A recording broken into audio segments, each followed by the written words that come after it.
ఇక జెన్జీని అడ్డుకునే పనిలో పడింది ఇప్పుడు బీజేపీ. ఇందుకోసం ఏం చేస్తుందో తెలుసా, ఒక స్పెషల్ టీంని ఏర్పాటు చేసింది. నితిన్ నబీన్, స్మృతి ఇరానీ, వినోద్ తావ్డే, హర్ష సాగి సహా పలువురు కీలక నేతలు ఇందులో ఉన్నారు. జెన్జీ కోసం ప్రత్యేక కార్యక్రమాలు చేపట్టనున్నారు. యువ ఓటర్లను పార్టీ వైపు తిప్పుకోవడమే టార్గెట్ గా ప్రత్యేక సదస్సులు, సమావేశాలు నిర్వహించబోతున్నారు.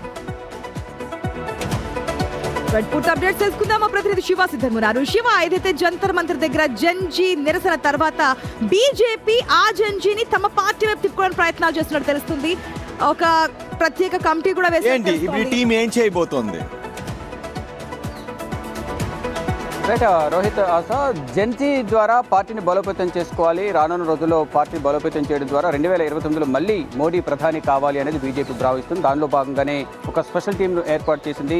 దీనిలో కీలక నేతలందరూ కూడా దీనిలో సభ్యులుగా ఉన్నారు. అయితే ముఖ్యంగా యువత యొక్క ఆలోచన నేరుగా తెలుసుకోవడం అనేది ఈ టీం అనేది పనిచేయబోతుంది. విద్య అలాగే సాంకేతికతపై విద్యార్థులకు ఉన్న మక్కువ, వారి నుంచి ఎటువంటి సలహాలు తీసుకోవాలి, వారికి ఎటువంటి ఫీడ్బ్యాక్ ఇస్తారు అనే అంశాలపై ప్రధానంగా దృష్టి సారించబోతోంది. అంటే డిజిటల్ మాధ్యమాల ద్వారా జెన్జీని ఆకర్షించడం, ఆ పార్టీని బలోపేతం చేయడం అనే దానిపైన ప్రధానంగా ఈ టీం అనేది బలోపేతం చేయబోతుంది. మాజీ కేంద్ర మంత్రులు కూడా దీంట్లో సభ్యులుగా ఉన్నారు. స్మృతి ఇరానీ కానీ, మరోవైపు వినోద్ తావ్డే, ఓపీ చౌదరి, హర్ష సంఘవి లాంటి సీనియర్ నేతలు దీంట్లో సభ్యులు కూడా. వారితో పాటు ప్రముఖ నేతలందరూ కూడా ఈ స్పెషల్ టీంలో జెన్జీని ఆకట్టుకునే టీంలో ప్రధానంగా వారు ఉన్నారు. ఈ జెన్జీని నేరుగా అంటే ప్రజల్లోకి వెళ్ళడం, ఆ జెన్జీని డైరెక్ట్గా కలిసి వారి ఆలోచనలు తెలుసుకోవడం, వారి ఆలోచనలకు అనుగుణంగా పార్టీని బలోపేతం చేయడం, కార్యక్రమాలు చేపట్టడం.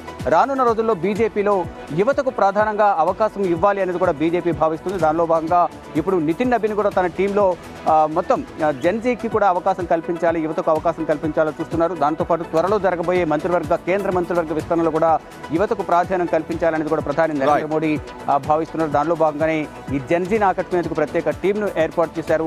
మొత్తంగా చూసుకుంటే బీజేపీ వైపు జెన్జీ చూడాలి అనే ప్రధానంగా కొన్ని కార్యక్రమాలు కూడా దేశవ్యాప్తంగా నిర్వహించబోతున్నారు. జంతర్ మంతర్ దగ్గర అండ్ పార్లమెంట్ ముట్టడికి వెళ్ళినప్పుడు జరిగిన అల్లర్లో జెన్జీ కొంత దూరం అవుతున్నారేమో అనేటటువంటి మాటలు వినిపించాయి. ఇప్పుడు జెన్జీని ఆకట్టుకోవడానికి టీంని రెడీ చేశారు. చూద్దాం.